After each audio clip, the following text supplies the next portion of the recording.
Hello guys, welcome back again my YouTube channel एक education. सो आज हम करेंगे क्लास 10th का चैप्टर नंबर 8 का एक्सरसाइज 8.1 का क्वेश्चन नंबर 3। ठीक है, तो चलिए स्टार्ट करते हैं इस वीडियो को। और इससे पिछले वाली वीडियो में हमने क्वेश्चन नंबर 2 किया था।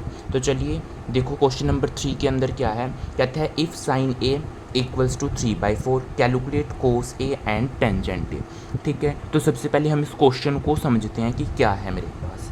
ठीक है, सो मेरे पास क्या गिवन है। मेरे पास गिवन है साइन ए इक्वल्स टू 3/4। ठीक है, अब सबसे पहले हमको देखना है कि जो साइन ए रेशो है वो किसके इक्वल होता है, उसकी क्या इक्वल है, यानी किसके इक्वल है वो, है ना। हमने पढ़ा था ना, पंडित बद्री प्रसाद हर हर बोले। तो उससे देखो किसके इक्वल होएगा। साइन हमारा क्या होता है, परपेंडिकुलर बाय हाइपोटेन्यूस होता है ना। परपेंडिकुलर बाय हाइपोटेन्यूस होता है, तो हमने ये लिख दिया परपेंडिकुलर बाय हाइपोटेन्यूस। ठीक है, तो अब हम क्या करेंगे, इस फिगर पे जाएंगे और इस एंगल ए के अकॉर्डिंग देखेंगे कि परपेंडिकुलर क्या बनेगा, हाइपोटेन्यूस क्या बनेगा और बेस क्या बनेगा। ठीक है, फिर उसके बाद वैल्यू पुट करेंगे, यानी कि परपेंडिकुलर मेरे पास 3 गिवन होएगा, एच मेरे पास हाइपोटेन्यूस 4 होएगा, वैल्यू गिवन है मेरे पास ये। तो चलिए इस फिगर पे जाओ और देखते हैं क्या क्या साइड्स बनेंगी हमारे पास। एंगल ए कहाँ पे है, ये रहा एंगल ए, ये हमेशा 90 है, तो 90 के सामने वाली साइड हमेशा क्या होएगी आपकी, हाइपोटेन्यूस होएगी। तो हाइपोटेन्यूस तो हमने कर ली फाइंड आउट। अब इस एंगल ए के अकॉर्डिंग परपेंडिकुलर क्या बनेगा, इसके सामने वाली साइड। तो ये क्या है, परपेंडिकुलर है, और जो इसके साथ वाली साइड होती है वो क्या होता है, बेस होता है। अब इनकी वैल्यू देख लेते हैं क्या है। हाइपोटेन्यूस कितना है, 3 है मेरे पास, तो यहाँ पे मैंने लिख दिया 3। हाइपोटेन्यूस 4 है, तो यहाँ पे लिखोगे 4। परपेंडिकुलर कितना है, 3, तो यहाँ पे लिख दिया मैंने 3 सेंटीमीटर। ठीक है, जो भी है यूनिट्स। चलो अब यहाँ पे हम लिखते हैं कि क्या क्या गिवन हुआ। अब मुझे इस क्वेश्चन के अंदर मुझे गिवन हुआ कि जो मेरे पास परपेंडिकुलर है, परपेंडिकुलर क्या है, बी सी। तो यहाँ पे लिखो बी सी इक्वल्स टू, कितना आया बी सी निकल के आ गया 3। ठीक है, जो कि हमें गिवन ही था। और हाइपोटेन्यूस क्या है, ए सी। तो यहाँ पे लिखो ए सी इक्वल्स टू, वैल्यू 4 है। निकालना क्या है, ए बी, बेस निकालना है। तो किससे निकलता है बेस, बाय पाइथागोरस थ्योरम। तो यहाँ पे लिखोगे बाय पाइथागोरस थ्योरम। ठीक है, क्या होती है पाइथागोरस थ्योरम, एच का स्क्वेयर, ठीक है, इक्वल्स टू क्या होता है, परपेंडिकुलर का स्क्वेयर, और प्लस में क्या हो जाता है आपका बेस, तो बेस का स्क्वेयर। ठीक है, यही होता है ना। चलो अब एच देखो, हाइपोटेन्यूस क्या है इस क्वेश्चन के अंदर, ए सी। तो यहाँ पे लिखो ए सी का स्क्वेयर। परपेंडिकुलर क्या है, परपेंडिकुलर हम देख लेते हैं। परपेंडिकुलर मेरे पास बी सी है, तो यहाँ पे मैंने लिख दिया बी सी का स्क्वेयर, प्लस बेस क्या है, ए बी, तो ए बी का स्क्वेयर। क्लियर है यहाँ तक। चलो ए सी गिवन है मुझे, यस, कितना 4, तो 4 का square equals to B C कितना है, बी सी मेरे पास 3, हाँ, तो यहाँ पे लिख दो 3 का square, plus A B as it is, क्योंकि हमें वैल्यू गिवन नहीं है, वैल्यू निकालनी है, तो ऐसे लिखो एज इट इज़।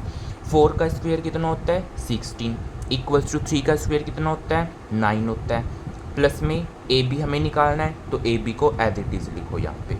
ठीक है, नेक्स्ट स्टेप क्या होएगा, 16 ये इधर आके नेगेटिव हो जाएगा, माइनस का 9 हो जाएगा, और इधर क्या बचा, ए बी का स्क्वेयर।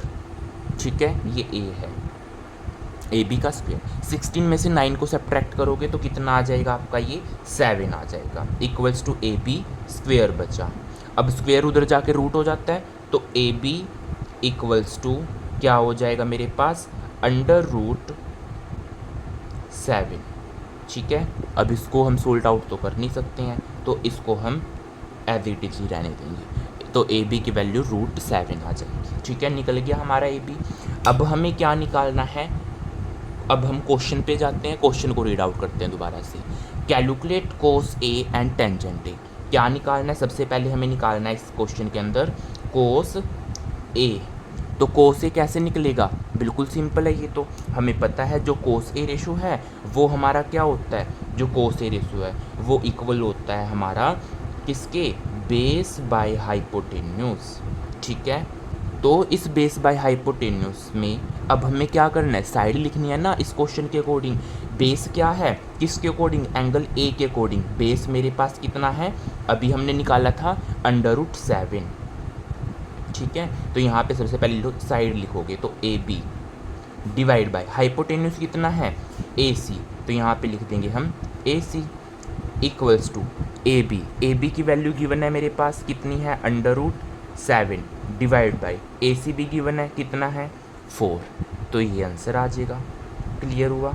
नेक्स्ट है हमारा टेंजेंट ए, ठीक है। टेंजेंट ए किसके इक्वल होता है, ये होता है परपेंडिकुलर बाय बेस, ठीक है। चलो परपेंडिकुलर बाय बेस, इस क्वेश्चन के अकॉर्डिंग देखो अब एंगल ए ये रहा, इसके अकॉर्डिंग परपेंडिकुलर क्या बनेगा मेरे पास, परपेंडिकुलर बन जाएगा B C divide by base क्या बनेगा, बेस बन जाएगा ए बी, तो यहाँ पे लिखा A B equals to B C की वैल्यू क्या है, बी सी ये रहा, वैल्यू कितनी है 3 है, ए बी कहाँ पे है, ये रहा, वैल्यू कितनी है √7। सो क्लियर हुआ सभी को। तो ये आपका क्वेश्चन नंबर 3 था, बिल्कुल ईजी था, समझ में आ गया होगा। नेक्स्ट वीडियो में हम 4th क्वेश्चन करेंगे। So thank you.